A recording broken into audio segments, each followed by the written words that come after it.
Hello, good evening to my lovely viewers. आज हम आपको पढ़ाने वाले हैं शेक्सपियर द्वारा लिखी गई थर्ड लॉन्ग नरेटिव पोएम जिसका नाम है ए लवर्स कंप्लेंट। इसकी दो पोएम की हमने पहले ही आपको हिंदी समरी अपलोड कर रखी है। Venus and Adonis and the rape of Lucrece, दोनों को हमने अपलोड कर रखा है। आप इसको हमारे चैनल पर जाकर देख सकते हैं। नरेटिव पोएम क्या होती है? नरेटिव पोएम उसे कहते हैं जो कोई कहानी बताते हैं। जिस पोएम के अंदर किसी कहानी का वर्णन होता है उसे नरेटिव पोएम कहते हैं। और जो लवर्स कंप्लेंट पोएम है इसको 1609 में पब्लिश कराया गया था। किसके द्वारा? थॉमस थॉर्प के द्वारा पब्लिश किया गया था। और ये क्वार्टो की फॉर्म में आई थी। क्वार्टो की फॉर्म में आई थी। क्वार्टो मतलब होता है जैसे कि इसका जो फोलियो, दो फॉर्म में पहले किताबें पब्लिश होती थी, या तो फोलियो में पब्लिश होती थी या फिर क्वार्टो में। जो फोलियो होता है, जैसे कि आपने A4 साइज़ का एक पेपर लिया, जैसे कि ये आपके पास A4 साइज़ का पेपर है और आपने इसको ऐसे फोल्ड कर दिया तो इसके दो परत बन गए, यानी दो परत हुए, यानी इसको लीफ बोला जाता था। जो इसको एक पेज को लीफ बोला जाता था। और जब इसको डबल फोल्ड कर दिया हमने तो ये बन गया टू लीफ। टू लीफ में 4 पेज होते थे, एक ये वाला, एक इसके ये वाला और दो इसके पीछे, तो इसमें 4 पेजेस होते थे, 2 लीफ होती थी। तो क्वार्टो में होते थे, क्वार्टो को हम 4 बार परत कर देते। जैसे आप रुमाल लीजिए, उसको 4 बार परत कर दीजिए तो उसको बोला जाता है क्वार्टो। इसी तरह से बुक पब्लिश होने का एक तरीका था, या तो वो फोलियो में पब्लिश होती थी 2 लीफ में, या 4 लीफ में पब्लिश होती थी जिसमें 8 पेजेस होते थे। तो याद रखेंगे एग्ज़ाम की दृष्टि से कि जो क्वार्टो होता है उसमें 4 लीफ होती हैं और 8 पेजेस होते हैं, और फोलियो में 2 लीफ होती हैं, 2 लीफ और 4 पेजेस। 2 लीफ फोलियो में 2 लीफ होती हैं, 2 लीफ और 4 पेजेस होते हैं। और क्वार्टो में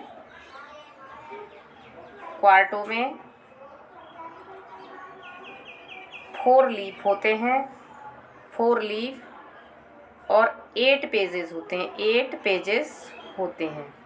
तो ये था इसका फॉर्म पब्लिश होने का, जिसको थॉमस थॉर्प के द्वारा पब्लिश किया गया था। इस पोएम में, जो ये पोएम है लवर्स कंप्लेंट, इसमें जो कंसिस्ट ऑफ 47 स्टेंजा हैं, इसमें 47 स्टेंजा हैं और प्रत्येक स्टेंजा में 7 लाइन हैं। 7 लाइन में हम आपको पहले भी पढ़ा चुके हैं। रेप ऑफ लुक्रीस जो पोएम थी शेक्सपियर की, उसमें भी 7 लाइन का स्टेंजा था। और जो पोएम 7 लाइन के स्टेंजा में लिखी जाती है उसको बोलते हैं राइम रॉयल। उसको राइम रॉयल के नाम से जाना जाता है। जो पोएम 7 लाइन्स के स्टेंजा में लिखी जाती है उसको राइम रॉयल के नाम से जाना जाता है। और ये लास्ट टीजीटी एग्ज़ाम में पूछा गया था कि जो वीनस एंड एडोनिस कितने लाइन के स्टेंजा में लिखी गई है, तो याद रखेंगे 6 लाइन के स्टेंजा में है। और रेप ऑफ लुक्रीस 7 लाइन के स्टेंजा में है। और जिसकी राइमिंग स्कीम है ABABBCC, इसकी राइमिंग स्कीम है ABABCCC। तो जो राइमिंग स्कीम क्या होती है, जैसे कि आप कोई गाना सुन रहे हैं, जैसे कि आप कोई हिंदी मूवी का गाना है, जिस वर्ड पे आके हमारा पहली लाइन एंड होती है उसी पे आके दूसरी लाइन होती है, तो उसको हम राइमिंग स्कीम बोलते हैं। जैसे कि आपने बहुत सारे गाने सुने होंगे हिंदी मूवी के, बहारो फूल बरसाओ मेरा महबूब आया है। तो जो या की साउंड है और यही साउंड अगर अगली लाइन में आती है तो हम उसको ए देते हैं, ए। अगर दोनों लाइनों की साउंड बदल गई तो पहली को ए और दूसरी को बी देंगे। तो इस तरह से राइमिंग स्कीम होती है हमारी।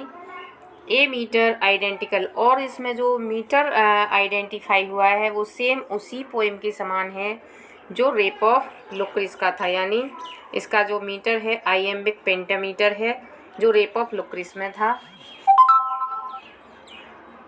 The poem begins. अब आइए पढ़ते हैं इसकी समरी कि ये जो पोएम है ये शुरू होती है, एक यंग वोमेन होती है जो विलाप कर रही होती है, नदी के किनारे बैठकर, नदी के किनारे बैठी हुई है और रो रही है। वीपिंग एट द एज, नदी के किनारे बैठी बैठी रो रही है और नदी में अपने प्रेमी के द्वारा दिए गई जितनी भी उसकी यादों के जो चिन्ह हैं उन सबको वो नदी में फेंक रही है। जो उसके द्वारा लिखे गए लेटर हैं वो उनको फाड़ रही है और नदी में फेंक रही है। अपने प्रेमी के द्वारा दी गई रिंग है उसे भी उसने नदी में फेंक दिया और भी जो उसने स्मृति के चिन्ह दिए थे, याद के चिन्ह दिए हैं उसको, वो उन सभी को फेंक रही है। प्रेम के प्रतीकों को सबको वो फेंक रही है। तभी एक ओल्ड मैन उसके पास से गुजरता है और द वोमेन उसके पास से वो गुजरता है और कहता है कि तुम ऐसा क्यों कर रही, तुम इन चिन्हों को, रिंग को, लेटर्स को फाड़ फाड़ कर नदी में क्यों फेंक रही हो। तो वो उसे बताती है, वो औरत उसे बताती है कि she response by telling him of a former lover, कि वो उसको अपने पुराने प्रेमी के बारे में बताकर जवाब देती है, पुराने प्रेमी के बारे में बताती है जिसने उसे धोखा दिया, उसके साथ सेक्सुअली रिलेशनशिप बनाने के बाद उसको छोड़ दिया, सीड्यूस किया उसे, एंड फाइनली अबंडन, और अंत में उसको त्याग दिया। She recounts in detail the speech her lover gave to her, और वो उन सभी जो उसके प्रेमी के द्वारा उसको जो वादे किए गए थे उन सभी को याद करते हुए बताती है और बताती है कि उसने उसको सीड्यूस किया है।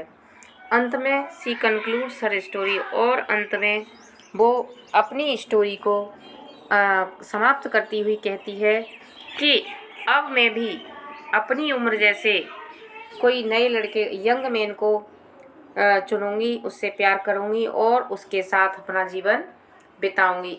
इतना कहते हुए ये वो अपनी बात को समाप्त कर देती है। तो माय डियर व्यूअर्स, आपने देख लिया कि जो आज के टाइम में आप देखते होंगे अपने आसपास कि आजकल ऐसा फैशन हो गया है जिसको शेक्सपियर ने काफ़ी समय पहले लिख दिया था।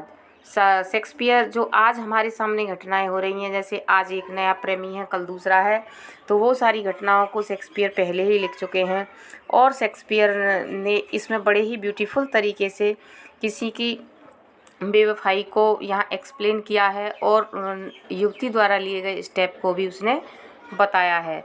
उम्मीद करती हूँ आपको स्टोरी समझ में आ गई होगी और इससे जो एग्ज़ाम में प्रश्न बनता है ज़्यादा कुछ नहीं पूछा जाता, इससे या तो राइमिंग स्कीम पूछी जाती है, तो आपको राइमिंग स्कीम इसकी बता ही दी है कि राइमिंग स्कीम क्या है, A B C C, A B B C, ये इसकी राइमिंग स्कीम है। और इसका जो लिखी गई है, कौन से स्टेंजा में लिखी गई है, तो 7 लाइन का स्टेंजा है जिसको हम बोलते हैं राइम रॉयल। 7 लाइन के स्टेंजा को हम राइम रॉयल बोलते हैं।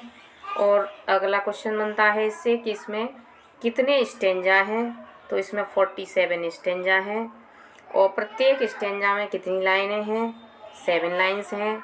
इसको पब्लिश किसके द्वारा कराया गया है, थॉमस थॉर्प के द्वारा इसे पब्लिश किया गया। और जो ये कौन सी ईयर में पब्लिश हुई थी, 1609 में पब्लिश हुई थी। ये कौन सी फॉर्म में आई थी, ये क्वार्टो की फॉर्म में आई थी। तो ये सारे इससे बनने वाले प्रश्न हैं। और दूसरा है कि ये किस टाइप की पोएम है, जो लवर्स कंप्लेंट है किस तरह की पोएम है, तो ये एक नरेटिव पोएम है जो किसी कहानी का वर्णन करती है। उम्मीद करती हूँ इससे बनने वाले सभी इम्पोर्टेंट प्रश्न आपको पता चल गए होंगे। इसी के साथ मेरी वीडियो समाप्त होती है। अगली वीडियो में हम लाएंगे फिनिक्स एंड टर्टल की फिनिक्स एंड टर्टल पोएम की समरी। इसी के साथ हमारी वीडियो समाप्त होती है। Till then bye bye.